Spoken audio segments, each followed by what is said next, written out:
Senior Calibration Officer Vyeth had spent the last 300 cycles of his life standing before the sensor deck of the Concorde Ascendant.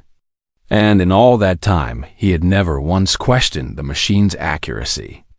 The sensor deck was perfect, was it not? It had processed 40 million recruits from 900 different species across the known galaxy. And it had never failed, never glitched, never produced a single reading that could not be explained by science and logic. Vyeth was a Kasari, a species known throughout the Galactic Union for their obsessive attention to detail and their complete inability to tolerate errors of any kind, which made him the ideal candidate to oversee the most important piece of technology on the recruitment vessel. He stood at his station with his forearms folded behind his back, his compound eyes fixed on the holographic display that floated in the air before him. And he waited for the next recruit to enter the assessment corridor. The doors at the far end of the corridor slid open with a soft hiss. A human walked through. Vyeth had heard of humans, of course, but he had never actually seen one in person until this very moment. And his first thought was how remarkably unremarkable the creature appeared to be. The human was neither tall nor short, neither muscular nor weak. And there was nothing about his physical appearance that suggested anything special or noteworthy. His name, according to the registration file, was Marcus Cole, and he had traveled all the way from a small colony world called Earth to apply for a position in the Union's Expeditionary Corps. When asked during the preliminary interview why he wanted to join, the human had simply shrugged and said that someone had to do the hard jobs. And that answer had been so strange and confusing that the interviewing officer had flagged it for further review. Marcus walked to the center of the assessment corridor and stopped exactly where he was supposed to stop. And he looked around the room with a curious expression on his face, as if he found the technology surrounding him to be interesting, but not particularly impressive. Vyeth initiated the standard biometric sweep with a simple gesture of his upper right hand. The holographic display flickered. Vyeth blinked all four of his eyes at once, because the display had never flickered before, not even once in 300 cycles of continuous operation. He dismissed the anomaly as a minor power fluctuation and waited for the results to populate the screen. The display flickered again, and then it flickered a third time.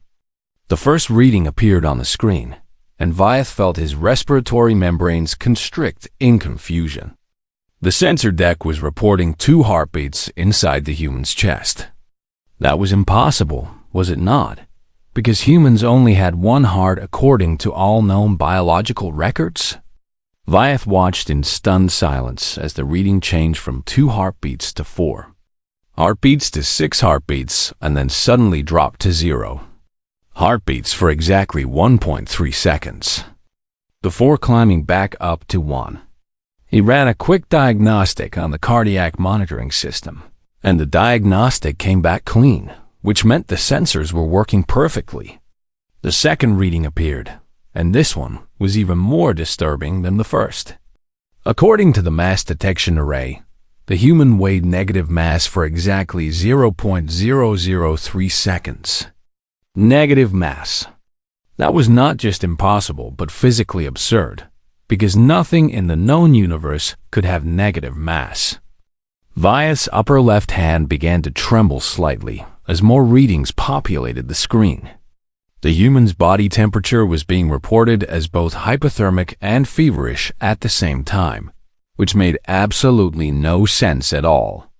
His bone density exceeded the maximum parameters that the system had been designed to measure.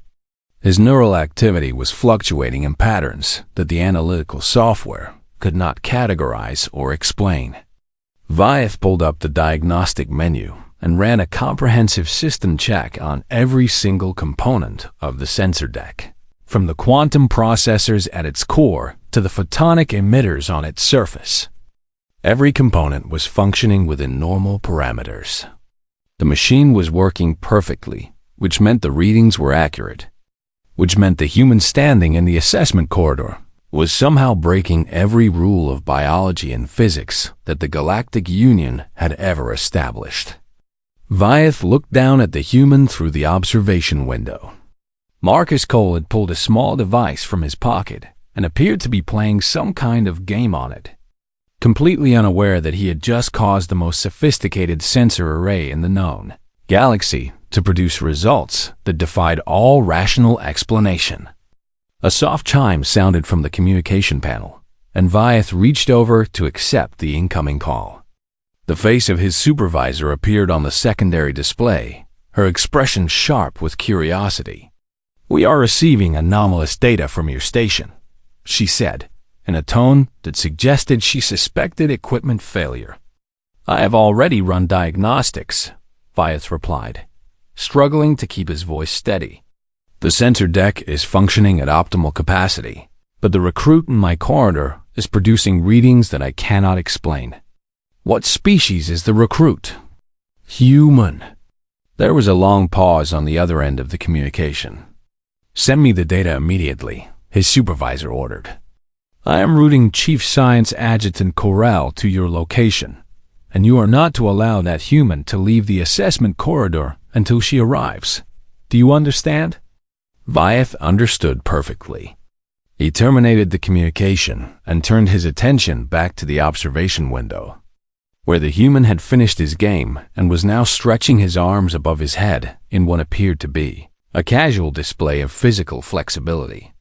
The sensor deck immediately flagged the movement as a potential threat indicator, because the human's joints were bending in ways that the system had classified as anatomically improbable. Vyeth had overseen the assessment of warriors from species that could crush starship hulls with their bare hands. He had processed predators with claws that could cut through military-grade armor plating.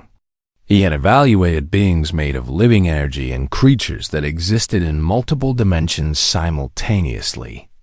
None of them had ever caused the sensor deck to behave like this. Marcus Cole looked up at the observation window and gave a small wave, as if he could somehow sense that he was being watched. He smiled in a way that revealed his teeth, and the sensor deck immediately flagged this as a potential aggression display before changing its classification to a social greeting, before flagging it as potential aggression again. Vyeth made a decision that he had never made before in 300 cycles of service. He powered down his personal interface, took 3 steps back from his station, and waited in silence for someone with more authority to arrive and tell him what to do. The human below continued to smile, completely unaware that he had just become the most interesting thing to happen on the Concorde Ascendant since its construction 400 cycles ago. Chief Science Adjutant Coral arrived at the assessment corridor exactly 14 minutes after receiving the summons, and she was already annoyed before she even stepped through the door. She was a Theron, a species renowned throughout the Galactic Union for their logical precision and their absolute refusal to accept the existence of anything that could not be measured, categorized, and explained. The Theron did not believe in mysteries. They did not believe in anomalies. They believed that every strange phenomenon in the universe was simply unprocessed data waiting to be understood. Coral had spent 40 cycles in the service of the Union's scientific division, and in all that time she had never encountered a problem that her mind could not solve. She walked into the observation room with her head held high and her 3 eyes narrowed in concentration. And she looked at Senior Calibration Officer Vyeth with an expression that conveyed both impatience and skepticism.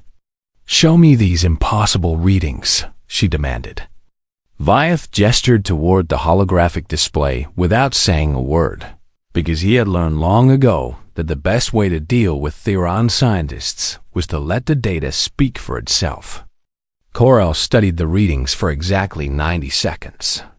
Her first eye, the one that focused on detail, widened in surprise. Her second eye, the one that tracked patterns, began to twitch in a way that suggested cognitive distress. Her third eye, the one that perceived abstract concepts, simply closed itself entirely, as if refusing to participate in whatever nonsense was being presented. "This is corrupted data," Corell announced with complete confidence. "Your equipment has malfunctioned, and I will prove it by running a secondary assessment using isolated backup sensors." She pushed past Vyeth and began to work at the control console with her long, delicate fingers, inputting commands at a speed that would have been impossible for most other species to follow. The backup sensor array activated with a soft hum. This system was completely separate from the main sensor deck, powered by its own energy source and operated by its own processors. And it had been installed specifically for situations where the primary equipment might be compromised. Corell initiated a comprehensive scan of the humans standing in the corridor below. The results came back in exactly 8 seconds. They were worse. Much worse. The backup sensors reported that the human cellular regeneration rate was fluctuating wildly between values that should have indicated either rapid healing or complete cellular collapse. His bone density, which the primary sensors had flagged as exceeding maximum parameters, was now registering at a level that the backup system classified as being closer to compressed metal than organic tissue. His adrenaline production capacity was so high that the chemical analysis software had automatically flagged it as a potential weapon hazard. Corell stared at the results with all 3 of her eyes open and unblinking. "Run the psychological assessment protocol," she ordered, her voice suddenly quiet. Vyeth obeyed without question, initiating the sequence that would analyze the human's mental and emotional baseline. The results populated the screen in a cascade of data that made no sense whatsoever. According to the psychological profile, Marcus Cole operated with what the system called a survival probability acceptance threshold of only 12%. Corell had to read that number 3 times before she understood what it meant. Most species in the Galactic Union required at least 70% odds of survival before they would willingly engage in high-risk behavior. The Theron military, which was considered exceptionally brave by galactic standards, drew the line at 55%. This human was apparently willing to risk his life when the odds of survival were only 12% in his favor. That was not bravery. That was something else entirely, something that Corell did not have a word for. The neurological scan was even more disturbing. The data showed that the human's brain was capable of activating fear responses and approach behavior at exactly the same time. His mind could scream danger while his body moved forward into the source of that danger. That should have been impossible. Every known species in the galaxy had evolved with a simple survival mechanism. When fear was detected, the body either fled or froze. It did not charge directly toward the thing that was trying to kill it. Corell turned to look through the observation window at the human below. Marcus Cole had found a small imperfection on the wall of the assessment corridor and appeared to be trying to scratch it off with his fingernail, completely unbothered by the fact that he had been standing in the same spot for nearly half an hour. "Is everything okay up there?" he called out, his voice carrying through the communication system that connected the corridor to the observation room. Corell did not answer. She was too busy staring at the latest reading that had just appeared on her screen. The sensor array had detected trace amounts of a substance in the human's bloodstream that it could not identify. And when it had attempted to analyze the chemical composition, the software had returned an error message stating that the molecular structure was too complex to process. Further investigation revealed that the unknown substance was something the human called caffeine, and that he had ingested it voluntarily by drinking a beverage known as coffee just 3 hours before his assessment. The chemical analysis indicated that caffeine was a mild neurotoxin that temporarily enhanced alertness, while simultaneously increasing anxiety and heart rate. The human had poisoned himself on purpose, and he had done it because he thought it would help him perform better. Corell felt something stir in her chest, a sensation she had not experienced in 40 cycles of scientific work. It was uncertainty. She did not like it at all. "What do we do now?" Vyeth asked from his position near the door. Kor-El considered the question carefully. The logical response would be to reject the human's application on the grounds of anomalous biological readings. The standard protocol clearly stated that any recruit who produced results that could not be explained by existing scientific models should be flagged for further investigation and removed from the active assessment queue. But something about this situation felt different. The readings were not indicating that the human was dangerous or unstable. They were indicating that he was built differently from every other species in the known galaxy. His body was capable of things that should have been physically impossible. His mind could override survival instincts that had been hardwired into organic life since the beginning of evolution. Was that a defect, or was it something else entirely? Kor-El made a decision that surprised even herself. "Contact the Council," she said quietly. "Tell them that we have encountered a specimen that requires evaluation beyond my authority, and request that representatives from the primary species be present for additional testing." Vyeth's compound eyes widened in shock. "You want to convene the full council for a single recruit?" "I want answers," Kor-El replied, her three eyes fixed on the human below. "And I do not think I am qualified to find them alone." She watched as Marcus Cole finally gave up on the imperfection in the wall and began to do something strange with his arms and legs, moving them in a pattern that the sensor deck identified as a form of exercise designed to maintain flexibility. The readings spiked again as his muscles stretched and contracted in ways that the system could barely measure. Kor-El had studied 1,000 species across the galaxy. She had never seen anything like this. And for the first time in her 40-cycle career, she was genuinely afraid to find out what it meant. Word of the anomalous human spread through the Concord Ascendant like fire through dry grass. Within 2 hours of Kor-El's request, representatives from 12 different species had assembled in the observation theater above the assessment corridor, each of them curious to see the creature that had apparently broken the most reliable sensor system in the known galaxy. Ambassador Shenkai of the Morvathi Dominion arrived first, which was fitting since his species had been the apex predators of the Galactic Union for nearly 7,000 cycles. The Morvathi were massive creatures, standing nearly 3 meters tall with thick armored scales, covering their bodies in claws that could tear through starship plating like paper. They had conquered 11 star systems before joining the Union, and they still considered themselves the most dangerous beings in existence. Shenkai took his seat at the front of the observation theater and looked down at the human with an expression of barely concealed contempt. How could this small, soft, fragile creature possibly be interesting enough to warrant a council session? The Velith delegation arrived next, their bioluminescent bodies casting soft blue light across the theater as they floated to their designated seats. The Velith were an aquatic species that had evolved in the crushing depths of oceanic worlds, and they communicated through patterns of light that flickered across their translucent skin. They were known throughout the Union for their calm demeanor and their ability to withstand pressure that would kill most other beings instantly.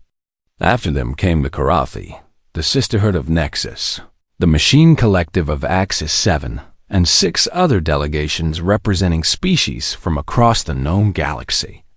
Chief Science Adjutant Kor-El stood at the front of the theater, her 3 eyes scanning the assembled representatives with nervous energy. "Thank you all for responding to my request," she began, her voice amplified by the theater's communication system. "I have asked you here because the recruit in the corridor below has produced assessment results that exceed my ability to explain." Ambassador Shenkai leaned forward in his seat, his massive jaw opening slightly to reveal rows of serrated teeth. "Show us," he demanded. Kor-El activated the holographic display at the center of the theater, and the human's assessment data filled the air in glowing streams of light. She walked the council through each anomaly, from the fluctuating heartbeat readings to the impossible mass measurements to the psychological profile that showed a survival threshold far below any known species. The representatives murmured among themselves in confusion and disbelief. When Corel finished her presentation, Shenkai rose from his seat and approached the display with heavy, deliberate steps. "These readings are impressive," he admitted, his voice rumbling like distant thunder. "But readings mean nothing without demonstration, do they not?" He turned to face Corel with his predator's eyes narrowed in challenge. "Run the endurance simulation, and let us see what this human is truly capable of." The council voiced their agreement, and Corel had no choice but to comply. She activated the simulation protocol and spoke into the communication system that connected the theater to the corridor below. "Recruit Cole, we are going to conduct an additional assessment, and I need you to follow my instructions exactly." Marcus looked up at the observation window and nodded. "Sure. What do you need me to do?" "You will be placed in a holographic environment, and your task is simple. Walk until you cannot walk anymore." The human seemed confused by the instruction. "Just walk?" "Just walk." Marcus shrugged his shoulders in the strange way that humans apparently did when they accepted something they did not fully understand. "Okay, I can do that."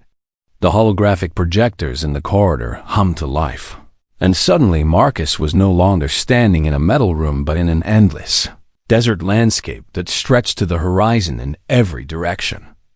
The simulation was designed to test physical endurance under neutral conditions, with no external threats or time pressure, just a simple task that would continue until the subject's body gave out. Marcus started walking. The council watched in silence as the first hour passed. The sensor deck tracked every aspect of the human's physical condition in real time, displaying the data on the holographic screen for all to see. His heart rate increased gradually, but remained within acceptable parameters. His muscles began to consume stored energy at a steady pace. His core temperature rose slightly but stabilized as his body adjusted to the activity. Nothing unusual. The second hour passed, and then the third. Ambassador Shenkai began to grow impatient. When will this creature reach its limit? He demanded. Corel checked the projections that the sensor deck had calculated based on the human's biological data. According to our models, the recruit should begin showing signs of significant fatigue within the next 30 minutes. The 30 minutes passed. Marcus was still walking. The fourth hour came and went, and something strange began to happen. The sensor deck detected the first signs of muscle damage, tiny tears forming in the tissue of the human's legs as he continued to push forward. The pain receptors in his nervous system activated, sending signals to his brain that should have triggered an immediate halt to the activity. Marcus kept walking. By the fifth hour, his joints had begun to swell. By the sixth hour, the microtears in his muscles had multiplied into significant tissue damage. By the seventh hour, the sensor deck was reporting pain levels that would have incapacitated a Morvathi warrior in minutes. And still, the human kept walking. The council had fallen completely silent. Ambassador Shenkai was leaning forward in his seat, his expression no longer contemptuous, but filled with something that looked almost like fear. The eighth hour arrived. Marcus was limping now, his face twisted in obvious discomfort, but his legs continued to move with mechanical determination. The sensor deck reported that his body was flooding itself with natural pain-suppressing chemicals, fighting against the signals that were screaming at him to stop. It was as if his mind and his body were at war with each other, and his mind was winning. At the 9-hour mark, Corel finally terminated the simulation. The holographic desert disappeared, and Marcus stumbled slightly as the corridor returned to normal around him. He was breathing heavily, his face covered in sweat, and his legs were trembling with exhaustion. But he was still standing. Corel spoke into the communication system, her voice barely steady. "Why did you not stop Recruit Cole?" Marcus looked up at the observation window with confusion on his face. "You said walk until I cannot walk anymore," he replied. "I can still walk, can I not?" To prove his point, he took several painful steps across the corridor, his damaged legs somehow still functional despite everything they had endured. The observation theater erupted in chaos. Representatives were shouting at each other in half a dozen different languages. The Velith were flashing distress signals across their bodies. The machine collective had gone completely silent, their processors apparently overwhelmed by the data they had just witnessed. Ambassador Shenkai rose from his seat without a word and walked toward the exit. "Ambassador!" Corel called out. "Where are you going?" Shenkai paused at the door and turned to look back at the observation window, where Marcus Cole was now sitting on the floor and rubbing his aching legs with his hands. "I am returning to my ship," the Morvathi warrior said quietly. "I need to send a message to my government." "What kind of message?" Shenkai's predator eyes met Corel's three-eyed gaze, and for the first time in her life, the Theron scientist saw fear in the face of a Morvathi. "The kind that warns them to never become enemies with these creatures," he said, and then he was gone. Commander Ishar had served the Galactic Union for longer than most species have been members of it. She was a Valdrani, one of the ancient races that had helped establish the Union nearly 8,000 cycles ago, and her lifespan was measured not in decades, but in millennia. She had witnessed the rise and fall of empires. She had watched species evolve from primitive creatures into spacefaring civilizations. She had been present when first contact was made with hundreds of different worlds, and she remembered very clearly the day when humanity had been discovered. It had been such a small event at the time, barely worth noting in the official records. A survey vessel had stumbled upon a planet in an unremarkable corner of the galaxy, and the preliminary reports had been so dismissive that most Union officials had not even bothered to read them. The species was young, the reports had said. They had not yet left their own solar system. They were short-lived, fragile, and prone to irrational conflict with each other. There was nothing special about them. Ishara had accepted that assessment without question, because she had seen thousands of young species over the course of her long life, and most of them were exactly as unremarkable as the reports suggested. But now, standing in the observation theater of the Concord Ascendant and watching the chaos that a single human recruit had caused, she began to wonder if those initial reports had been completely wrong. "Clear the theater," she ordered, her voice carrying the weight of absolute authority. The remaining council representatives fled without argument, leaving Ishara alone with Chief Science Adjutant Corel.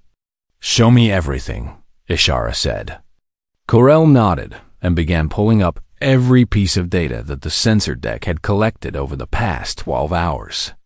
The holographic display filled with information: biological scans, psychological assessments, endurance test results, chemical analyses, and dozens of other measurements that painted a picture of something that should not have been possible. Ishara studied the data in silence for nearly an hour. When she finally spoke, her voice was soft with something that might have been wonder. "Pull up the environmental records for the human homeworld." Corel complied, and a new set of data appeared on the display. Earth, that was what the humans called their planet. Ishara read through the environmental specifications, and with each line of data, her understanding of the situation deepened. The planet had a gravity rating of 1.0 on the standard scale, which meant it was significantly heavier than the average inhabited world in the galaxy. The temperature variance across the planet's surface ranged from -90 degrees to +57 degrees, a swing that would be considered extreme by any standard. The atmosphere contained a high concentration of oxygen, a gas that was technically a slow-acting poison to most organic life. The planet was home to countless predatory species, disease-causing organisms, and natural disasters that occurred with alarming regularity.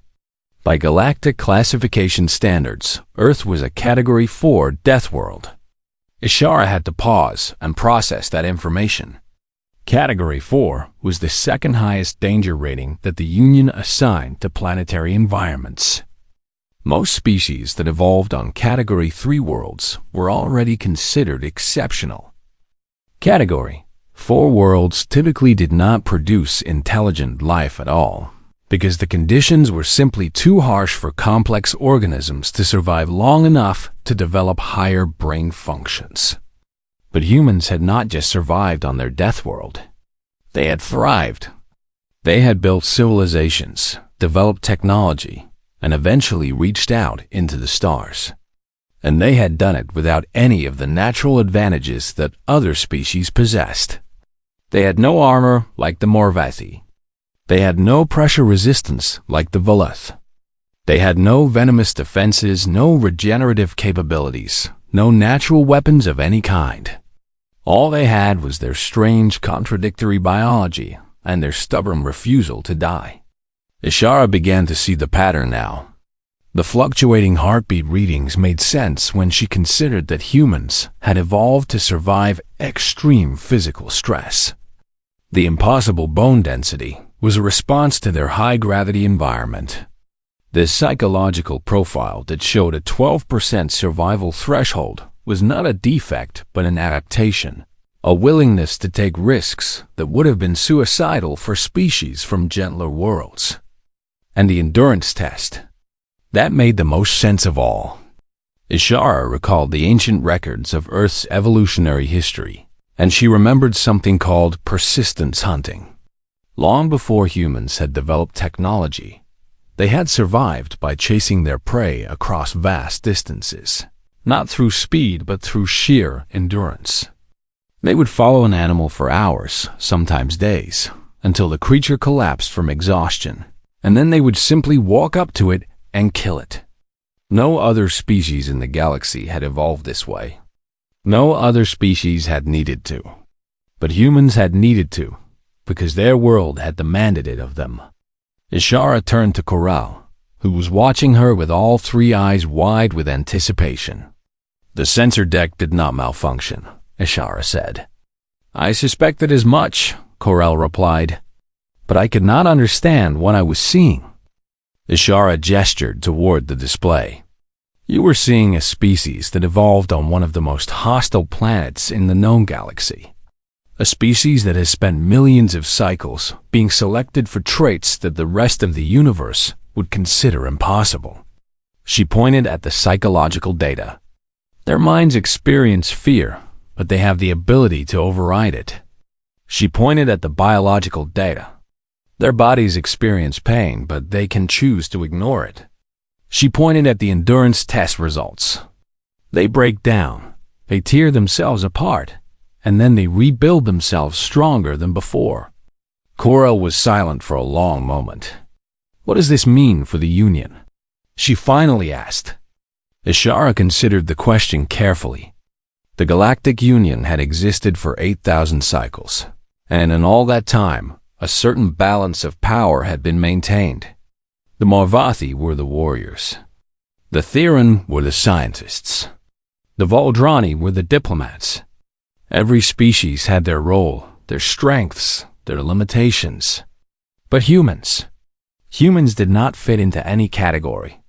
They were not the strongest, but they could endure longer than the strongest. They were not the smartest, but they could take risks that the smartest would never consider. They were not designed for any particular role, which meant they could potentially fill every role. Ishara made her decision. "Approve the recruit's application," she ordered. Corral blinked in surprise. "Just like that?" "Just like that." Ishara walked to the observation window and looked down at Marcus Cole, who had fallen asleep on the floor of the assessment corridor.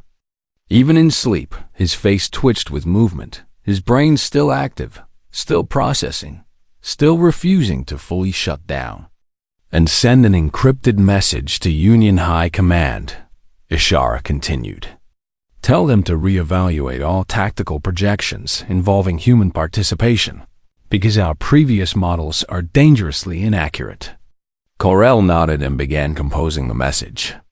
Ishara remained at the window, watching the sleeping human with ancient eyes that had seen the birth and death of civilizations. She had thought she understood the galaxy. She had thought she understood the limits of what organic life could achieve. She had been wrong. And for the first time in 3,000 cycles, Commander Ishara of the Valdrani found herself genuinely excited to see what the future would bring. 3 cycles had passed since Marcus Cole had been approved for service in the Union's Expeditionary Corps. In that short time, his file had accumulated more commendations, incident reports, and official notes of recognition than most officers, earned in a lifetime of service. He had been assigned to Expeditionary Unit 7, a mixed-species rapid response team that deployed to crisis zones across the galaxy. The unit consisted of 6 members, a Morvathi heavy weapons specialist, a Velith communications expert, a Karathi medic, a pair of Theron engineers, and 1 human. At first, his teammates had not known what to make of him. They had received a briefing about his anomalous assessment results, but reading about something and experiencing it firsthand were 2 very different things. Their first mission together had been a rescue operation on a mining station that had suffered a catastrophic reactor breach. The station was flooding with radiation, and the survivors were trapped in a section that could only be reached through a corridor, where the shielding had completely failed. The Morvathi had calculated the odds of surviving a run through the corridor at less than 20%. The Theron had declared the mission mathematically impossible. The Velith had begun composing final messages to transmit to the survivors' families. Marcus had asked how fast he needed to run. Before anyone could stop him, he had sprinted into the corridor at full speed. The radiation alarms had screamed as he passed through the danger zone, and his suit's sensors had reported exposure levels that should have been immediately fatal. He had reached the other side in 43 seconds, pulled open the emergency hatch, and begun carrying survivors out one at a time. By the time the rescue was complete, Marcus had made the run through the irradiated corridor 17 times. The medical scans afterward had shown significant cellular damage, but his body had begun repairing itself before he even reached the medical bay. Within a week, he was fully recovered. His teammates had stopped questioning his readings after that. The second mission had been even more intense. A Morvathi colony world had been attacked by raiders, and Unit 7 had been deployed to hold a defensive position until reinforcements could arrive. The position was untenable, according to every tactical model that the Theron engineers had run. They were outnumbered 8-1, and the terrain offered no significant advantages. The mathematical probability of surviving until reinforcement arrival was calculated at 4%. Marcus had looked at those numbers and shrugged. "I have seen worse odds," he had said, and something about the casual way he said it had made everyone believe him. The battle had lasted 18 hours. 18 hours of constant fighting, constant pressure, constant danger. The Morvathi weapons specialist had exhausted his ammunition by the 6th hour. The Karathi medic had used every medical supply in her kit by the 10th hour. The Theron engineers had improvised defensive barriers until they ran out of materials. And through it all, Marcus had been everywhere at once. He had carried wounded teammates to safety under enemy fire. He had held breaches in the defensive line when everyone else was too exhausted to stand. He had taken injuries that would have killed most beings, and kept fighting anyway. When the reinforcements finally arrived, they had found Unit 7 battered and broken, but still alive. The tactical analysts who reviewed the battle afterward could not explain how they had survived.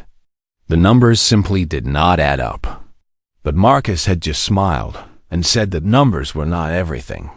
By the end of the third cycle, Marcus Cole had become something of a legend within the Expeditionary Corps. Stories spread from unit to unit, station to station, ship to ship. The human who ran through radiation 17 times. The human who held a position at 4% odds. The human who seemed to break every rule of biology and physics that the galaxy had ever established. Other species began requesting human teammates for their units. The recruitment office on Earth was suddenly receiving more applications than it could process. And on the Concorde Ascendant, Senior Calibration Officer Vyeth made a quiet decision. He had spent 300 cycles trusting the sensor deck to provide accurate assessments of every recruit who walked through its corridor. He had believed that the numbers told the complete story, that biology and physics and mathematics could predict what any being was capable of. Marcus Cole had proven him wrong. The readings had been accurate, but they had not captured the truth. They had measured what the human was. They had not measured what the human could do. Vyeth accessed the species database and pulled up the entry for Homo sapiens. It was sparse, containing only the basic biological parameters that had been recorded during humanity's first contact with the Union. He added a new section to the entry, a special annotation that would be flagged for all future assessments involving human recruits. The annotation read, "Standard readings inapplicable. Evaluate outcomes, not inputs. Reality will adjust." He submitted the update to the central database, and within hours, it had been distributed to every sensor deck in the Galactic Union. Calibration officers on 1,000 different vessels read the annotation with confusion at first, then disbelief, then a slowly dawning understanding of what it meant. Humans could not be measured by normal standards. Humans did not follow the rules. Humans would find a way to succeed, even when every piece of data said they should fail. On a distant world at the edge of Union space, Expeditionary Unit 7 was preparing for another impossible mission. Marcus Cole was checking his equipment with the same calm, casual attitude that he brought to everything.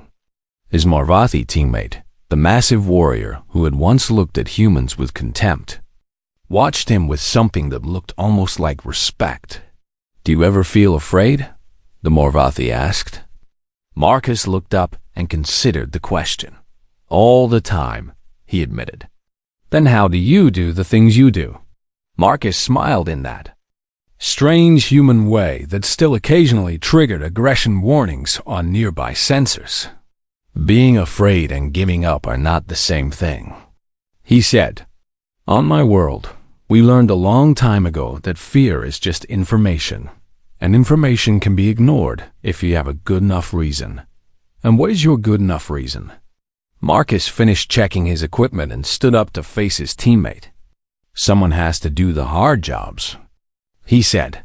"Might as well be me." The Marvathi had no response to that. He simply nodded and returned to his own preparations, wondering for the first time in his life what it would be like to come from a world that demanded so much from its children. The mission ahead was dangerous. The odds were poor. The mathematical models predicted a high probability of failure. But Unit 7 had a human on their team. And somewhere along the way, they had all stopped believing in mathematical models. They believed in something else now. They believed in the strange, stubborn, impossible creature who stood among them, the product of a death world that had spent millions of cycles trying to kill his ancestors and failing every single time. The numbers would never make sense. And perhaps, as Vyeth had written in his annotation, that was exactly the point.